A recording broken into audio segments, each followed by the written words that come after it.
Olá, pessoas lindas! Tudo bem com vocês? Eu sou a Solange Santos e vim gravar mais um vídeo para vocês. E no vídeo de hoje eu vim trazer para vocês esse livro, a resenha desse livro, Como Calar o Acusador. Então eu vou fazer a resenha, tá bom? E assim, hoje eu vim falar sobre o inimigo das nossas almas. E por que eu vim falar disso? Porque o apóstolo Paulo diz pra gente não sermos ignorantes nesses assuntos, né? Então, Satanás tem várias estratégias que ele usa para nos derrotar. E são 3 estratégias. Ele não usa uma única forma, porque, tipo, quando ele usa uma forma e não tem sucesso, ele usa outra e usa outra até derrotar o crente. E, assim, quais são essas estratégias? Então, Satanás, ele é tentador, acusador e enganador. Então a gente vai falar sobre essas estratégias, sabe? Como é que ele tenta, como é que ele acusa e como é que ele engana. E no próximo vídeo eu vou trazer para vocês como vencer essas estratégias, tá bom? Então o tema de hoje foi com base nesse livro aqui, Como Calar o Acusador. Eu vou fazer resenha desse livro para vocês agora.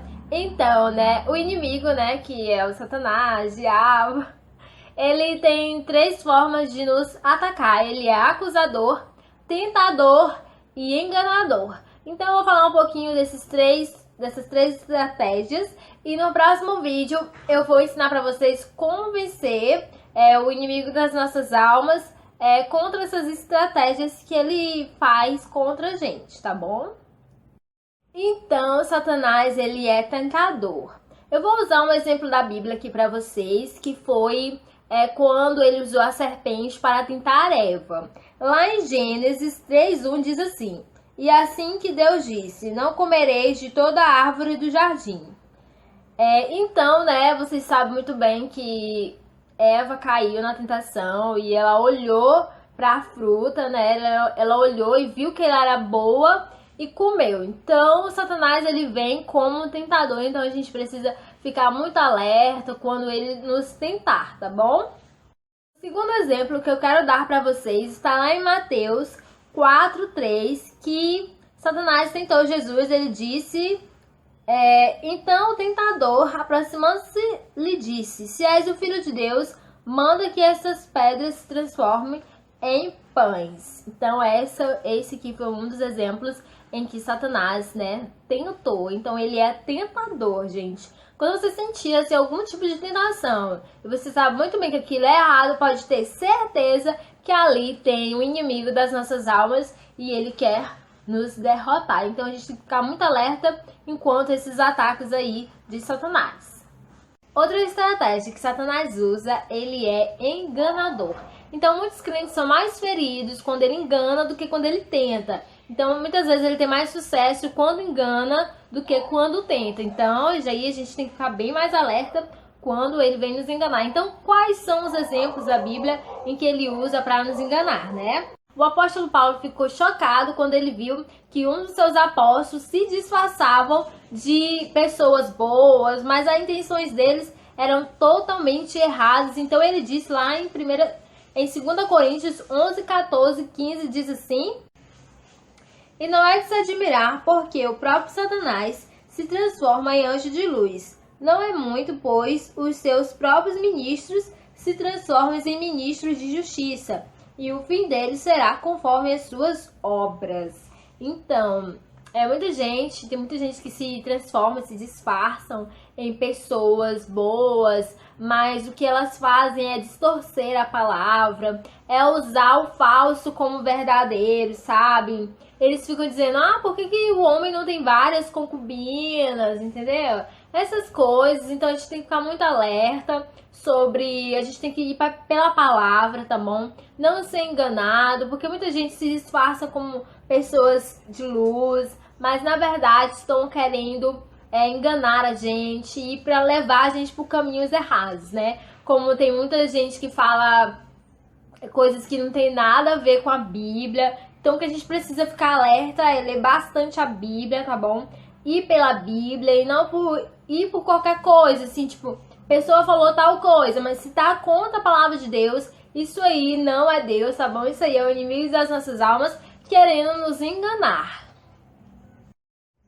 Outro papel que Satanás tem, outra estratégia, assim, que isso foi uma revelação pra mim. Eu não tinha ideia de que Satanás muitas vezes acusava Deus pra mim. Por exemplo, Deus responde 90% das minhas orações. Mas tem uma coisa que eu peço a Deus, ou eu tô numa situação em que não muda. Tipo, 10% ele não fez o que eu queria. Então Satanás vem e fala, olha, tá vendo aquilo que você queria? Deus não gosta de você. Deus não tá te respondendo, olha só, Deus não gosta de você. Então, muitas vezes eu passava por situações desse tipo e agora eu já sei que é o inimigo das nossas almas. Então, quando eu tô sofrendo algum tipo de coisa e aí eu começo a olhar ao meu redor, sabe? Vejo quantas bênçãos o Senhor tem me dado, quantos livramentos, então aquilo que Ele não me deu ainda. Então eu espero mais um pouco e não fico chateada com Deus, nem decepcionada. Então eu já sei que ali é uma arma de Satanás. Então vocês vão entender um pouquinho melhor quando eu der o exemplo da Bíblia, né? Que está lá no primeiro capítulo de Jó, em que Satanás vai até a presença de Deus e diz assim: porventura Jó debalde teme a Deus? Satanás replicou 2 vezes, né? Porque Jó, como ele era muito rico, Satanás falou pra Deus que Jó só servia a Deus porque ele tinha muitas riquezas, mas se tirasse todas aquelas riquezas, ele não ia servir. Então, isso foi uma das coisas em que ele acusou Jó.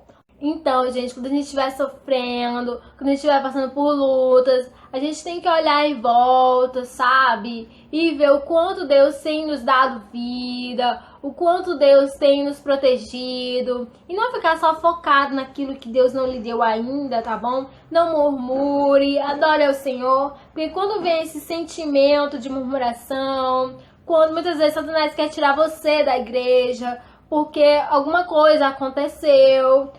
Então, gente, quando eu li esse livro, eu não sabia que Satanás acusava Deus pra gente, sabe? Porque ele quer que a gente se sinta decepcionado com o nosso Criador, que a gente pense que Deus não gosta da gente. Mas como assim? Ele deu seu filho, seu único filho, ainda deu o Espírito Santo pra morar dentro da gente. Isso é um presente, isso a gente não precisa de mais nada. Ele já deu tudo, gente. Ele já deu seu filho pra morrer na cruz. Então, maior prova de amor, Ele nos ama, tá bom? Então, se você está sofrendo, está passando por alguma dificuldade, não aceite esses pensamentos em que Satanás diz que que Deus não gosta de você, ou que você não tem comunhão o suficiente. É mentira, tá bom? Porque Deus está no controle de todas as coisas. Deus ama você e Ele quer o seu bem, está no controle de tudo. E lembre-se que tudo coopera para o bem daqueles que amam a Deus. Ele está no controle de tudo. Então é isso, gente. Espero que vocês tenham gostado do vídeo. Eu vou trazer um vídeo como vencer o acusador, o tentador e... qual é mesmo? Acusador, tentador e o enganador. Eu vou trazer mais vídeos pra vocês, assim, de como vencer essas estratégias, tá bom? Porque a gente precisa conhecer o nosso inimigo. Então é isso. Se vocês gostaram do vídeo, clique em gostei, tá bom? Porque isso ajuda muito na divulgação. Se inscreve no meu canal se você ainda não é inscrito para acompanhar os outros vídeos que vão vir aí. Então é isso, me segue nas redes sociais, eu vou deixar aqui embaixo no bloco de informações. Então é isso, fiquem todos na paz do Senhor e que Deus venha ajudar a gente, né? E é isso, tchau, gente!